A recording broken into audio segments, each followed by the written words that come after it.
आपका क्वेश्चन था, मैं पूछ रहा हूँ आपसे, कार्य या ऊर्जा का सीजीएस पद्धति में यूनिट मात्रक क्या था? जल्दी जवाब दीजिए। फिर से मैं क्वेश्चन रिपीट करता हूँ, कार्य या ऊर्जा का सीजीएस पद्धति में, सीजीएस सिस्टम में यूनिट क्या था? लिख के बताइए जल्दी से, आपके जवाब को देखूंगा मैं। जल्दी से लिखिएगा बाबू।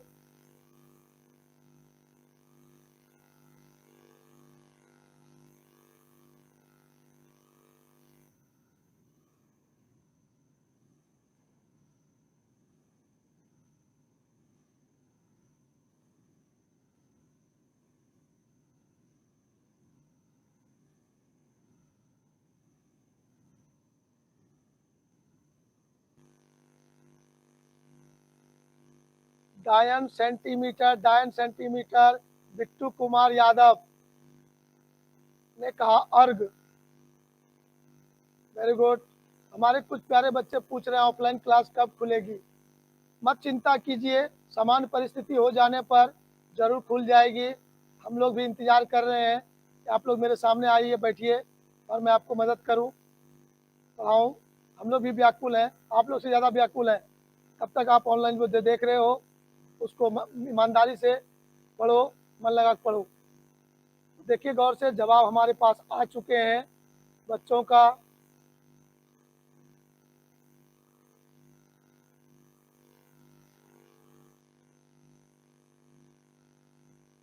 अंकित कुमार ने लिखा अर्घ। अंकित कुमार, नाम लिखने के बाद दर्शक स्पेस दे दिया करो, पढ़ने में दिक्कत हो रहा था हमको। चलो बहुत अच्छा जवाब दिया आपने। लगता है आप अपने मम्मी के मोबाइल पर पढ़ रहे हो या दीदी के मोबाइल पे। चलो कोई बात नहीं है, पढ़ो, पढ़ना है, किसी से पढ़ना है। चलिए बहुत सुंदर बात है, आप सभी बच्चों का लगभग जवाब सही आ गया। सब बच्चों ने जवाब दिया, लेकिन जवाब 3 आ गया। एक जवाब हमको ये भी आ गया,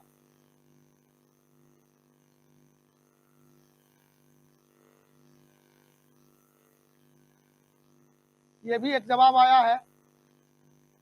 दूसरा जवाब आप लोगों का ये भी आया है, और तीसरा जवाब ये भी आया है, और ये तीनों जवाब सही है।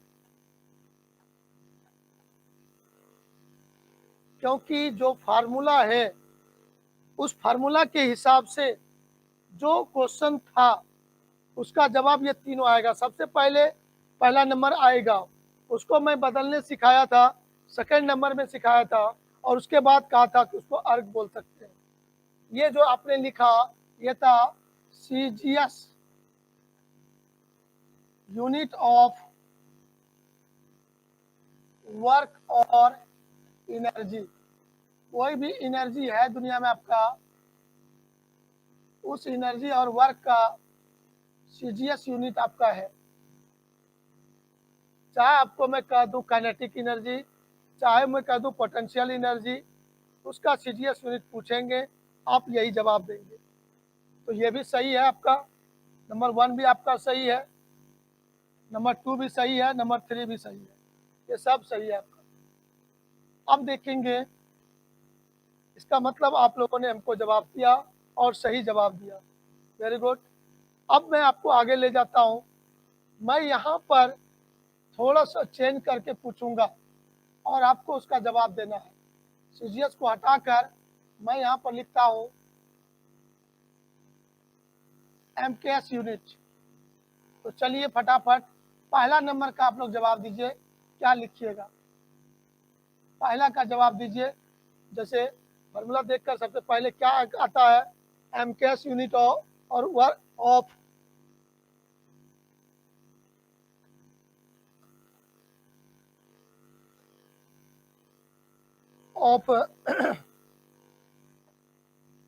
एमकेएस यूनिट, मतलब एमकेएस सिस्टम में यूनिट क्या होगा?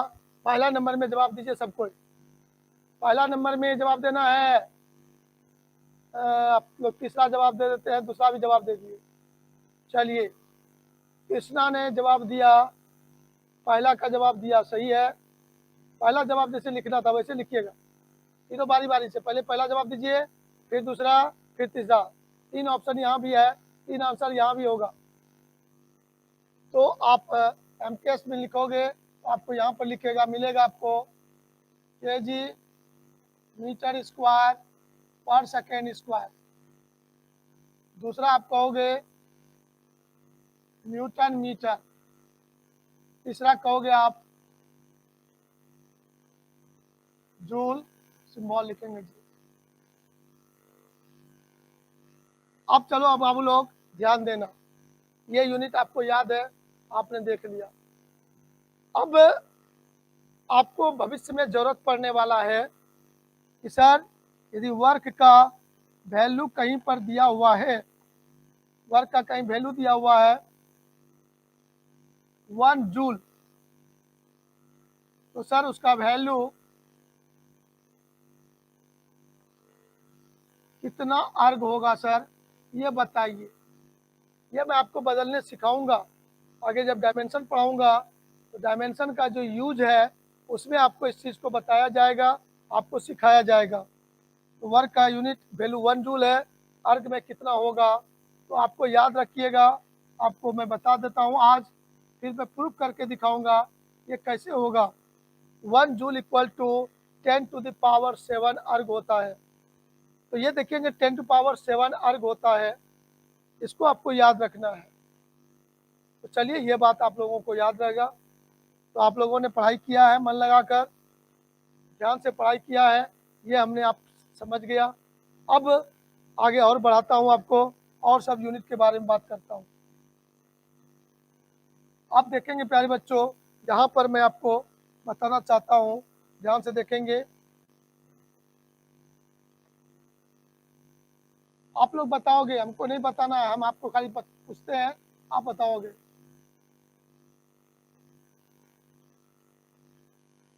यूनिट्स ऑफ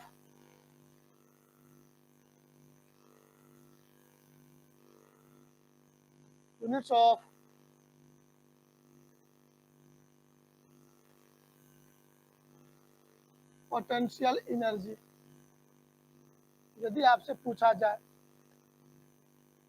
हिंदी में इसको कहेंगे, आगे में ग्रेविटेशनल भी लगा सकते हैं, नहीं भी लगाएंगे तो अंडरस्टूड है, समझेंगे। गुरुत्वीय स्थितिज ऊर्जा, आप सिर्फ यहाँ पर स्थितिज ऊर्जा भी बोलकर काम चला सकते हो, गुरुत्वीय स्थितिज ऊर्जा भी बोलोगे चलेगा। का मात्रक हमको पूछता है, तो यदि ये बात पूछा जाता है तो आप लोग हमको बताओगे पहला नंबर में पोटेंशियल एनर्जी का जो फार्मूला होता है, शॉर्ट में उसको लिखेंगे m या mass into acceleration due to gravity into height. इसको बोलेंगे हिंदी में स्थितिज ऊर्जा, स्थितिज ऊर्जा बराबर द्रव्यमान गुना या गुरुत्वीय त्वरण,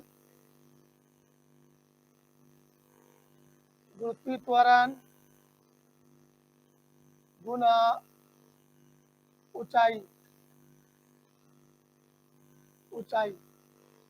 ये सूत्र मैं आपको दिया। अब मैं यूनिट पूछा तो पूछने का कोई मकसद नहीं है, सिंपल है कि आप लोग अप्लाई कैसे करते हो। तो जो चीज़ें मैं आपको बता चुका था अभी तुरंत, वर्क हो या एनर्जी हो, दोनों का यूनिट एकदम सेम होता है। यदि वर्क में हम लोग सीख लिए हैं तो एनर्जी का जैसे पूछेगा तो आपको सोचना नहीं है, डायरेक्ट बोल देना है। तो मैं ये जो बात बोला हूँ उसको प्रूफ करने के लिए मैं थोड़ा सा आपके साथ एक्सरसाइज कर रहा हूँ, राइट। चलिए, अब देखेंगे स्थितिज ऊर्जा बराबर, ये लिख दिया फॉर्मूला। अब कहेंगे पहला नंबर में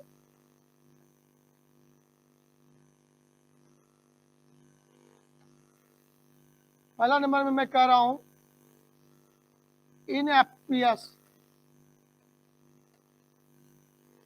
एफपीएस सिस्टम में क्या होगा। एफपीएस सिस्टम में आपसे पूछा जाएगा तो मास का हो जाएगा आपका पाउंड एलबी गुना गुरुत्व त्वरण का हो जाता है त्वरण एक्सेलरेशन, है ना।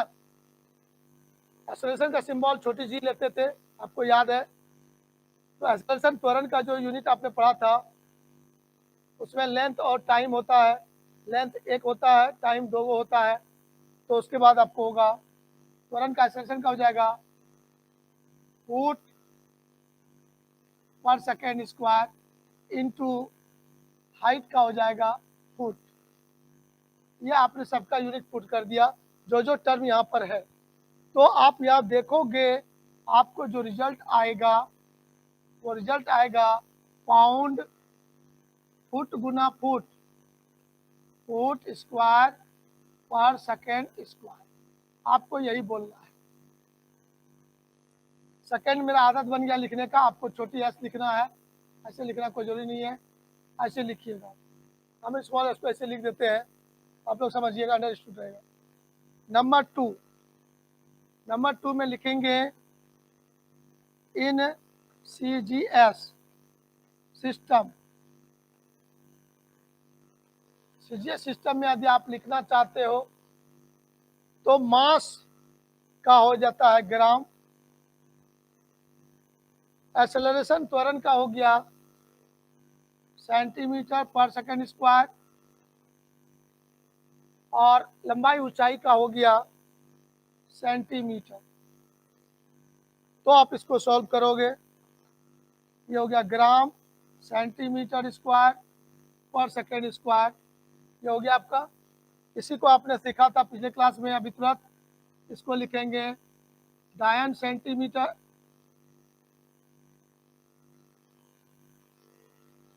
डायन सेंटीमीटर लिखेंगे हम लोग,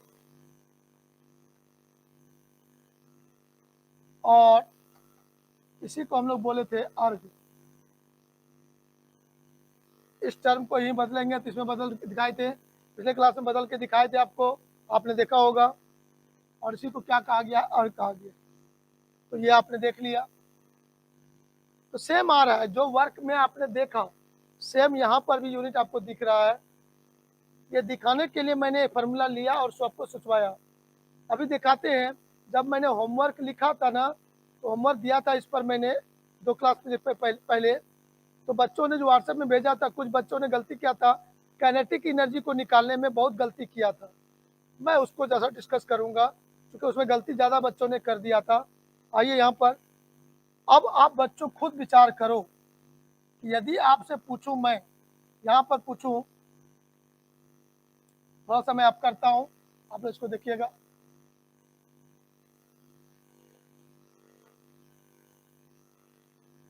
तीसरा नंबर में आप कहोगे इन SI और MKS सिस्टम। आपका जो यूनिट होना है, आप ये फार्मूला को देखते रहो, द्रव्यमान है, गुरुत्व त्वरण है और ऊंचाई है। मास हो गया, द्रव्यमान हो गया आपका, इसका लिखोगे आप kg इंटू त्वरण का हो जाएगा मीटर पर सेकेंड स्क्वायर इंटू हाइट का हो जाएगा मीटर। तो आप जैसे इसको देखोगे गौर से तो वो आपका हो जाएगा, देखेंगे गौर से यहाँ पर kg मीटर स्क्वायर पर सेकेंड स्क्वायर, ये हो गया। इसी को आप कहोगे न्यूटन मीटर, इसी को कहोगे तुम लोग जूल। सिंबल लिखेंगे जे, कैपिटल जे। तो मैंने आपको सिखाया था साइंटिस्ट के नाम पर जितना भी यूनिट को लिया गया है सबका सिंबल कैपिटल लेटर होता है, लेकिन जब उसको पूरा नाम को लिखना है तो नाम का स्टार्ट स्मॉल लेटर से करेंगे। ये बात को आपको ध्यान में हमेशा रखना है। चलिए, ये हो गया आपका पोटेंशियल एनर्जी। आप काइनेटिक एनर्जी में इतना नहीं लिखेंगे, एक लाइन खाली बोलकर मैं छोड़ दूंगा, आप लोग करेक्शन कर लेंगे। तो चलिए, यहाँ तक आप लोगों ने सीख लिया ईमानदारी से। पूर्ण विश्वास है कि पहले से आप समझ रहे थे। जो भी छोटा मोटा कन्फ्यूजन होगा उसको दूर करना है। अभी मैं एकदम जीरो लेवल की बात आपके सामने कर रहा हूँ इस चैप्टर का। अब मैं थोड़ा सा अप करना चाहूँगा आपको। अब थोड़ा सा एक्टिव हो जाइए जल्दी जल्दी। मैं आपको अप कर रहा हूँ, ध्यान दीजिएगा गौर से।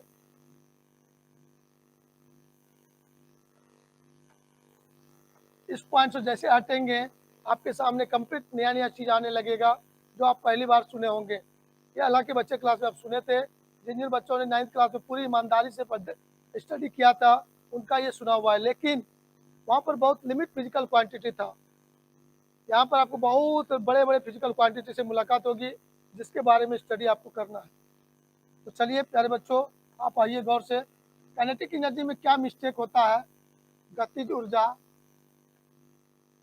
क्या क्या बच्चों ने गलती किया है उसको दिखाना चाहता हूँ। काइनेटिक एनर्जी का फॉर्मूला आपका होता है 1/2 इंटू द्रव्यमान गुना वेग स्क्वायर। ये फार्मूला होता है हिंदी मीडियम में, इसी को बच्चे इंग्लिश मीडियम में कहते हैं। तो काइनेटिक एनर्जी बच्चे हिंदी मीडियम वाले जितने हैं वो सब इंग्लिश वर्ड को ध्यान देंगे। Half into mass into velocity square, velocity square. अब यहाँ पर इस सबका सिंबल कुछ छोड़ लिखे, आपकी मर्जी पर है, टेंशन नहीं लेना है। अब आप कहेंगे कि इसका सर हमको SI यूनिट चाहिए। यदि मैं ये बात करूँ आपसे, डायरेक्ट यूनिट पर आ गया, सब नहीं लिखना चूँकि वही सब एक सेम होता है। SI यूनिट लिखना है तो 1/2 जो संख्या है वो संख्या को आपको छोड़ देना है। मात्रक में, यूनिट में जो नंबर होता है फार्मूला में, चाहे वो डिवीजन में हो, मल्टीप्लाई में हो, एडिशन में हो, सब्ट्रैक्शन में हो, उस नंबर को आपको रिमूव कर देना है, नंबर को यूज नहीं करना है। तो 1/2 आपका जो है इसको छोड़ देना है, इस पर ध्यान नहीं देना है। अब सिर्फ भौतिक राशि, फिजिकल क्वांटिटी जो है उस पर ध्यान देना है। तो मास का यूनिट हो गया SI में kg इंटू वेलोसिटी का आप लोग जानते हो मीटर पर सेकेंड। मीटर पर सेकेंड स्क्वायर है तो होल स्क्वायर लिखेंगे, इसका मतलब हो जाएगा, ध्यान देना गौर से, kg मीटर पर भी स्क्वायर हो जाएगा, पर सेकेंड स्क्वायर भी हो जाएगा। हाफ को छोड़ देंगे। और ये स्क्वायर करने में भी कुछ बच्चों से गलती हुआ था तो जिनसे स्क्वायर करने में गलती हुआ था देख लोगे, मीटर पर सेकेंड है, स्क्वायर दोनों पर आएगा, तो मीटर स्क्वायर पर सेकेंड स्क्वायर को आप लोग याद करो, लिखने सिखाया था मैंने, kg मीटर स्क्वायर पर सेकेंड स्क्वायर। आप ऐसे भी लिख सकते हो। क्लियर हो गया? संतुष्ट हो गए कि आपको नहीं लेना है? संतुष्टि हो गया ना? चलिए, बहुत सुंदर बात। तो ये सब छोटा छोटा मिस्टेक हो जाता था जो आप लोगों ने देख लिया। अब आपको उम्मीद है गलती नहीं होगा। मैं एक छोटा सा बात आपसे पूछूंगा। आप लोगों ने पढ़ा था 10th क्लास में, हिंदी मीडियम में जो बच्चे पढ़ा था, विभवांतर, विद्युत धारा, प्रतिरोध पढ़ा था? चलिए बोलिए हाँ या ना। हाँ सर, पढ़ा था। तो मैं आपसे पूछूंगा, विभवांतर का मात्रक क्या होगा? विभवांतर का मात्रक क्या होगा? तो आप लोगों ने उम्मीद है चैट कर चुका होगा। वोल्ट, VOLT, वोल्ट लिखकर, उसका सिंबल होता है भी, बड़ी भी छोटी भी नहीं। तो आपने लिख भी चुका होगा, हमने नहीं देखा चैट, लेकिन हमको उम्मीद है जैसे पूछा आपने लिख दिया होगा। सारे बच्चों को उसको याद है। लेकिन वो वोल्ट तो वास्तव में माना हुआ चीज़ है, वो ओरिजिनल रूप नहीं है, तो साइंटिस्ट के नाम पर उसको माना गया है। तो ओरिजिनल यूनिट क्या होगा, जरा सा मैं उस पर बात करना चाहूँगा। तो चलिए आइए, थोड़ा सा मैं आपका मदद चाहूँगा, आपसे कुछ पूछूंगा, आपको जवाब देना है। मैं चैट बॉक्स में जाऊँगा, ठीक है ना? चलिए तैयार हो जाइए। आइए गौर से, मैं आपसे कुछ पूछ रहा हूँ, आप प्यारे बच्चों एकदम रेडी हो जाइए। जैसे आपका यूनिट मैं बात करूँगा आपसे यहाँ से, विभवांतर,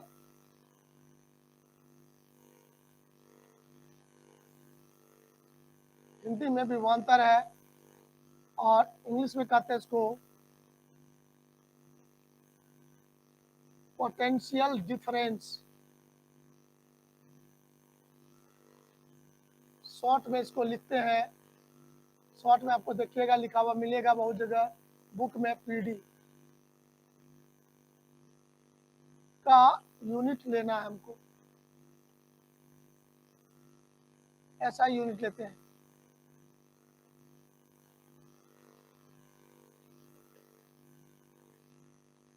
आप देखेंगे एक चीज और, जो ये बोला था मैंने 1960 के बाद जो माप तौल का अंतर्राष्ट्रीय सम्मेलन हुआ था, उस सम्मेलन में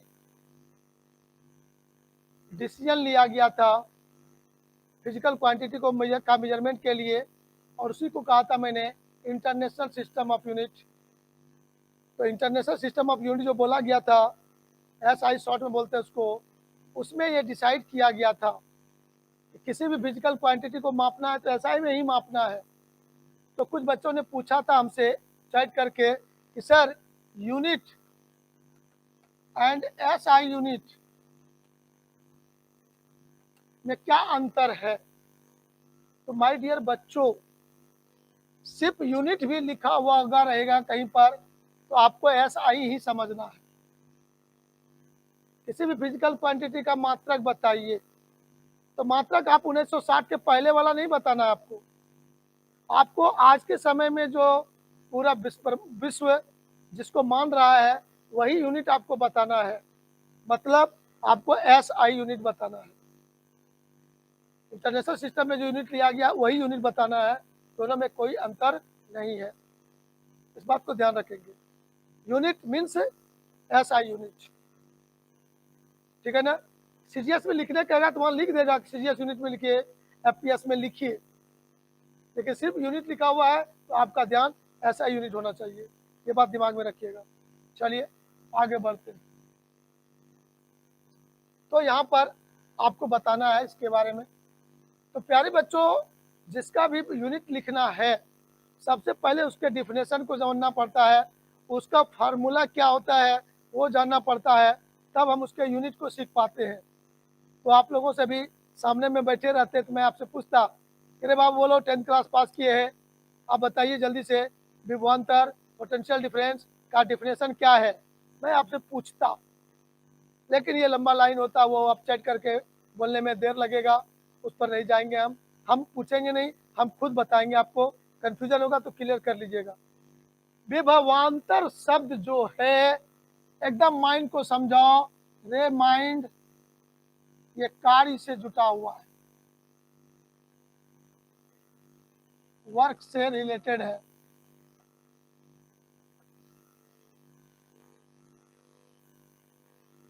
एकदम समझिएगा बात गौर से। विभवांतर शब्द जो है वो कार्य से जुड़ा हुआ है, लेकिन वो कार्य किसी वस्तु को गति कराने के लिए नहीं। वहां पर चार्ज पार्टिकल, आवेशित कण या आवेश को गति कराने में जो वर्क होता है, उसी वर्क से रिलेटेड ये शब्द है विभवांतर, पोटेंशियल डिफरेंस। तैयार है मानने के लिए? Yes sir. हल्का सा मैं आइडिया देता हूं। दो बिंदु, निश्चित बिंदु होना चाहिए, फिक्स पॉइंट होना चाहिए। जैसे आपके मोहल्ले में जो एक ट्रांसफार्मर है वह भी एक फिक्स पॉइंट है। ऐसा नहीं कि सुबह में इस जगह था, शाम में वहाँ चला गया, दोपहर में उधर चला गया, रात में उधर चला गया, नदी किनारे में जाके सो गया, ऐसा कुछ नहीं है। ट्रांसफार्मर आपके मोहल्ले में गली में फिक्स पॉइंट पर है, और आपके घर में जो मीटर लगते हैं जहाँ से करंट का रीडिंग लिया जाता है, जो बिल आता है, वो मीटर और ट्रांसफार्मर दोनों फिक्स पॉइंट है, कभी हिलता डुलता नहीं है, निश्चित स्थान पर रहता है। उसी दोनों पॉइंट के बारे में मैं बात कर रहा हूँ, ध्यान से सुनिएगा। मैं ये कहूँ ये एक पॉइंट है ए और एक पॉइंट है बी, मैं इस बी को कह रहा हूँ ट्रांसफार्मर, और ये घर का जो मीटर है, ये घर का मीटर है, ये बिंदु, ये ट्रांसफार्मर है। यहाँ से तार जोड़कर हम लोग अपने घर तक चार्ज को लाते हैं, इसको लाते हैं, चार्ज को लाते हैं। कोई किसी का घर टेढ़ा मेढ़ा है, गली इधर है, तो अलग अलग रास्ते से वो यहाँ पहुंचेगा। रास्ता कोई भी हो सकता था, लेकिन चार्ज ए से बी से चलकर ए पर पहुंचेगा। तो बी से ए तक लाने में कुछ वर्क तो होगा। हाँ, निश्चित होगा सर। तो मान लेते हैं कि बी पर टोटल चार्ज जो है, आवेश जो है, प्लस क्यू आवेश है।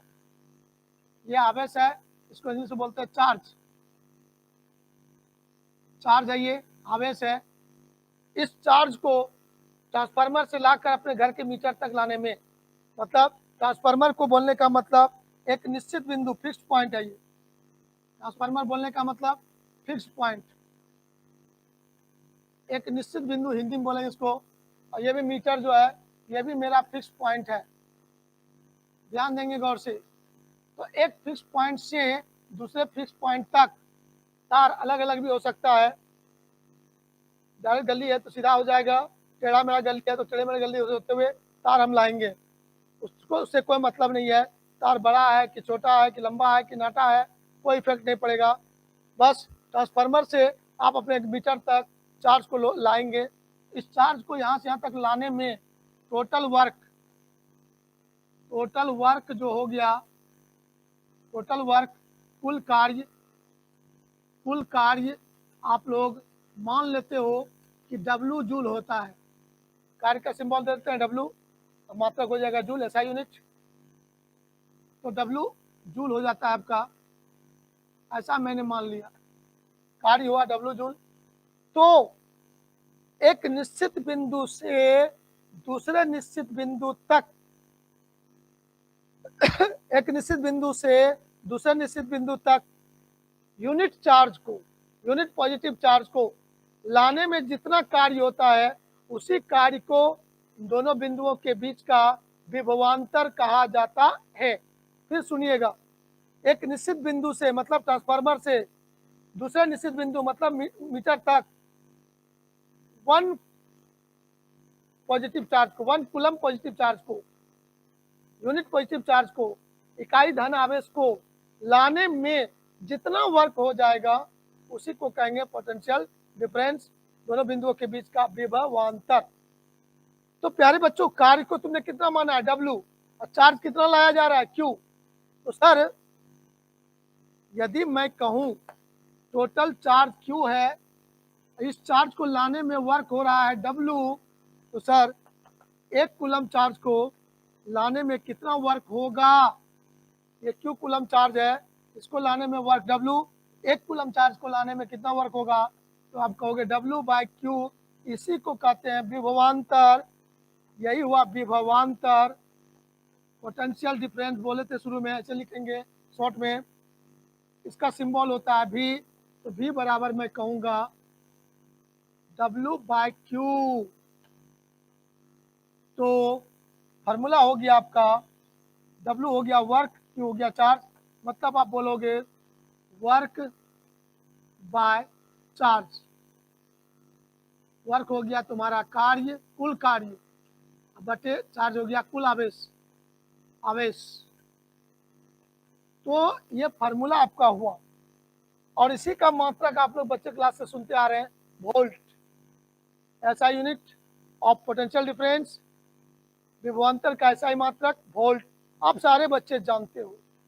तो प्यारे बच्चों, तो इसको जानने के लिए ये फार्मूला जरूरी था। अब ये फार्मूला को ऐसे यदि आप सोचेंगे तो कभी जिंदगी में दिक्कत नहीं होगा, रटना नहीं है। लास्ट लाइन में क्या लिखा हुआ है, मैंने कुछ लिखा नहीं, आपका IQ डेवलप किया, आप खुद बोल दोगे। ये ऊपर वाला लाइन कह रहा है कुल आवेश Q कूलम चार्ज को लाने में कार्य करना पड़ा W जूल, 1 कूलम को चार्ज को लाने में जितना कार्य करना पड़ेगा वही कहलाएगा विभवांतर। तो बाबू, ये विभवांतर शब्द कार्य से रिलेटेड है कि नहीं? एकदम सर, ये कार्य से रिलेटेड है, जितना कार्य। लेकिन निश्चित है कि मात्र 1 कूलम चार्ज को किसको लाने में, 1 कूलम चार्ज को लाने में जितना कार्य होगा उसी को हम लोग कहेंगे विभवांतर, पोटेंशियल डिफरेंस। अब इसका यूनिट पूछा जाए तो आपने अभी तक देखा, कार्य का यूनिट लिखने के लिए कहा जाए तो आप लोग होशियार हैं, अब आप आराम से SI यूनिट लिख पाएंगे। कैसे लिख पाएंगे? देखिए गौर से, बहुत सिंपल सा बातें हैं। मैं आपसे पूछ रहा हूँ यहाँ पर एसआई यूनिट क्या होगा? आपका जवाब होगा SI unit of potential difference, विभवांतर का एसआई मात्रक क्या होगा आपका? आप बच्चे जवाब देने के लिए तैयार हो जाए हो। वर्ग का मात्रक होगी आपका, लिख सकते हो इसे केजी मीटर स्क्वायर पर सेकेंड स्क्वायर बटे आप चार्ज का हो जाएगा कूलम्ब। चार्ज का ऐसा मात्रक कूलम्ब, चार्ज का ऐसा मात्रक कूलम्ब, चार्ज का ऐसा मात्रक कूलम्ब। याद रहेगा? यस, साइंटिस्ट के नाम पर है, स्मॉल नहीं होगा, कैपिटल होगा, बड़ी सी कूलम्ब। तो अब देखो गौर से, इसको हम लोग लिखेंगे कैसे? तो ऊपर वाले का हो जाता है आपका जूल, ऊपर वाले को आप कहते हो जूल, नीचे में हो गया, वर्ड में लिखना चाहेंगे तो COULOMB कूलम्ब, सिंबल लिखेंगे सी, जूल पर कूलम्ब। सिंबल में लिखेंगे जूल पर कूलम्ब, इसी को माना गया है वोल्ट, इसी को माना गया है वोल्ट। एक्चुअली होगा जूल पर कूलम्ब, शब्द से ही पता चल जाता है। यदि कहेगा कहीं पर विभवांतर, कहीं पर विभवांतर 100 वोल्ट लिखा हुआ है कहीं पर मान लीजिए, तो आपको कहना होगा 100 जूल कार्य करना पड़ा होगा एक कूलम चार्ज को लाने में। एक कूलम चार्ज को लाने में 100 जूल कार्य यदि होगा तो वहाँ विभवांतर होगा 100 वोल्ट। लेकिन हम लोग देखते होंगे, हम लोग के घर में वोल्टेज जो होता है 200, 210, 220 के आसपास होता है। तो यदि विभवांतर V का मान 100 वोल्ट है तो ये समझेंगे यदि विभवांतर V का मान 220 वोल्ट है, इसका मतलब हम लोग समझेंगे कि 220 जूल कार्य करना पड़ा होगा एक कूलम चार्ज को लाने में। एक कूलम चार्ज को लाने में यदि 220 जूल कार्य करेंगे तो उसी को बोलेंगे 220 वोल्ट। आई बात समझ में? क्लियर हो क्या बात? चलिए, बहुत अच्छी बात है। तो आप लोगों को मैं बता रहा था मात्रक के बारे में, तो चलिए मात्रक में लिखने सिखाया। बहुत मात्रक को लिखना है, लगभग 60-70 टर्म का मात्रक आपको लिखना है। मैं रास्ता दिखाया आपको, लेकिन वो मात्रक लिखाने के पहले मैं थोड़ा सा और डिस्कस करूँगा। डिस्कस करके तब आपको मैं होमवर्क दूंगा और आपको जवाब देना है, ठीक है? तो आज आपको व्हाट्सएप ग्रुप में होमवर्क चला जाएगा, आज व्हाट्सएप ग्रुप में होमवर्क चला जाएगा। जो बच्चे नहीं जुड़े हैं जल्दी जुड़ जाइएगा। 12 बजे के बाद आपको होमवर्क जाएगा और आपको फिर शाम में बना लीजिएगा और 7 बजे के बाद होमवर्क हम आपको व्हाट्सएप ग्रुप में भेजिएगा। मैं तुरंत चेक करके सबको आंसर भेजता जाऊँगा। रेडी हैं? ठीक है, चलिए फिर हम लोग मिलते हैं। आप लोग क्लास ख़त्म हो रही है। आप लोग न्यू ऐप के बारे में शुरू में बताए थे, जो बच्चे लेट से जुड़े हैं शुरू में 5 मिनट का वीडियो देख लीजिएगा। शुरू में आज के क्लास का 5 मिनट वीडियो देख लीजिएगा। न्यू ऐप के बारे में जुड़ने का पूरा स्टेप बता दिए हैं, क्या फी लगेगा, कैसे लगेगा, उसको वीडियो ज़रूर देख लीजिएगा और समझ के आप अपना काम कर लीजिए जल्दी जल्दी, फिर आगे बढ़िए, फिर हम लोग आगे बढ़ते हैं। ओके, स्वस्थ रहिएगा, स्वच्छ रहिएगा। फिर मिलते हैं 23 घंटा के बाद। जय हिंद, जय भारत।